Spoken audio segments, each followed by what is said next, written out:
We've been learning only a couple of differentiation rules so far, so when we get into the word problems today, let's assume that we're going to use those. The first one is the power rule, where if we have something like x to the fifth, his derivative means bring it down here and subtract this by 1, and you would get 5x to the fourth. And the other one is that the derivative, which we often write as f prime, but d dx is another way to write derivative. The derivative of e to the x is e to the x. So these two things are probably all we're going to need. And from there, let's try these. First one says find a curve, or find points on a curve, this curve, where the tangent is horizontal. Okay, what's a horizontal tangent? If I have a graph, horizontal tangents always occur at the maximums and at the minimums, if I drew that correctly. The slopes here are 0. So they want us to find where the slope is 0. That's what tangent horizontal means on their planet. Okay, we know what we're going to do now. We have f of x equals 2x cubed plus 3x squared minus 12x plus 1. Now if I want to find f prime of x, we're going to use the power rule because these are all separated by simple addition. We don't have to worry about them being combined in a sense. Give it a try. 6x squared plus 6x minus 12. Because what was the derivative of a number? 0. And since this is x to the 1 and we brought it down here, it became x to the 0. Anything to the 0 is 1, so that's gone. And of course the coefficient math you should be able to do.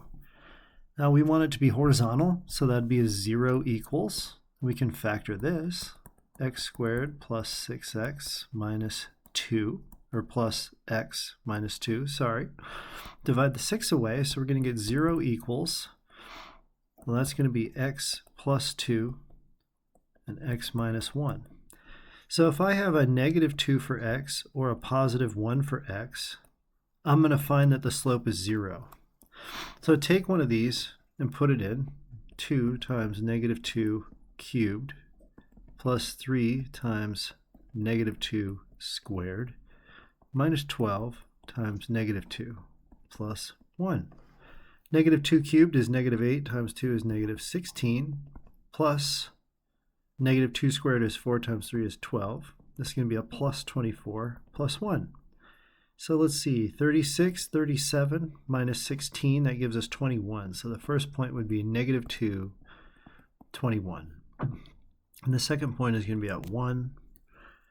And then we can just plug it in. So that would be 2 plus 3 is 5 minus 12 is negative 7 plus 1 is negative 6. Is that right?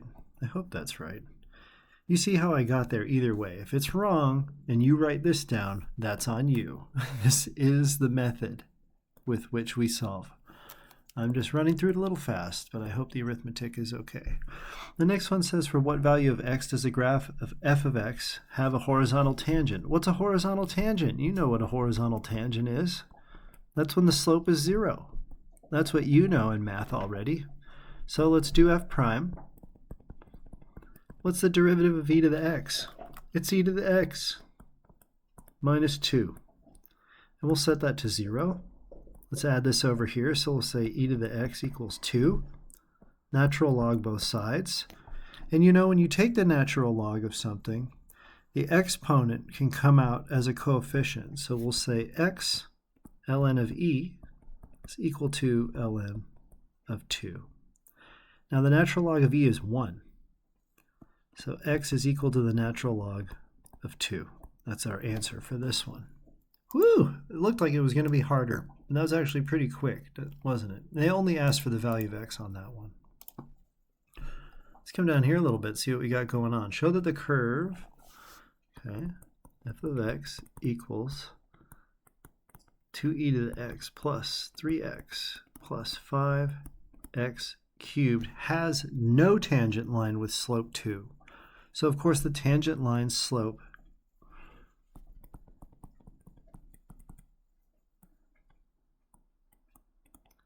same thing, right? E to the x becomes e to the x.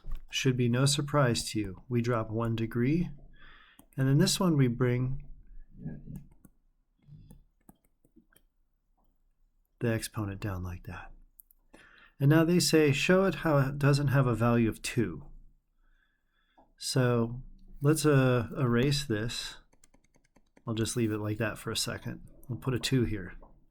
Now I'm going to subtract this 3 over. So we're going to get negative 1 equals 2e to the x plus 15x squared. Now the reason that this doesn't work is, like, let's see what happens if we choose numbers for these. If I have 2e to the negative 5, let's say I choose negative 5 for x, well, that's like saying 2 over e to the 5th.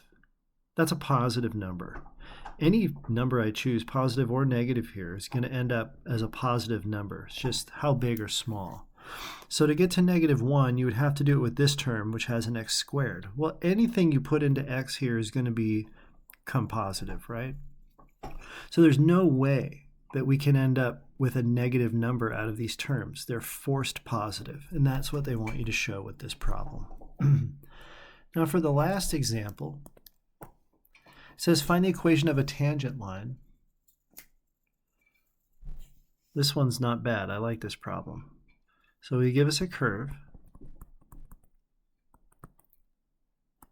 and I'm going to write it like this because I do not write square root whenever possible. And the reason is I know how to combine these terms. 1 and 1.5 add together because they're multiplied, not exponent to an exponent, and I'm going to get x to the 3/2. And if I want to take f prime of x, then we just bring that exponent down. That's not different.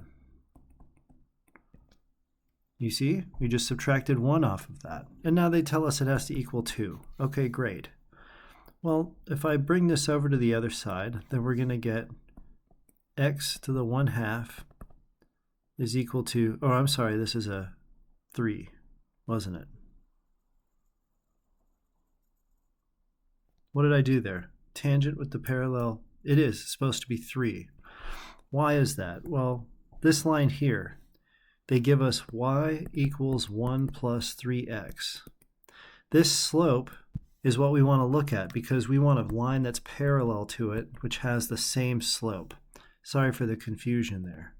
I guess I was going a little fast because I looked at the problem and thought it was cute. So this should be a 3. They gave us that hidden here in the slope of the line they want it to be parallel to. So when we multiply the 2/3 across, it becomes 2. And the square root of x will square both sides, so we know x is going to be 4. Now let's put 4 into the original. Well, that's x root x, so 4 root 4.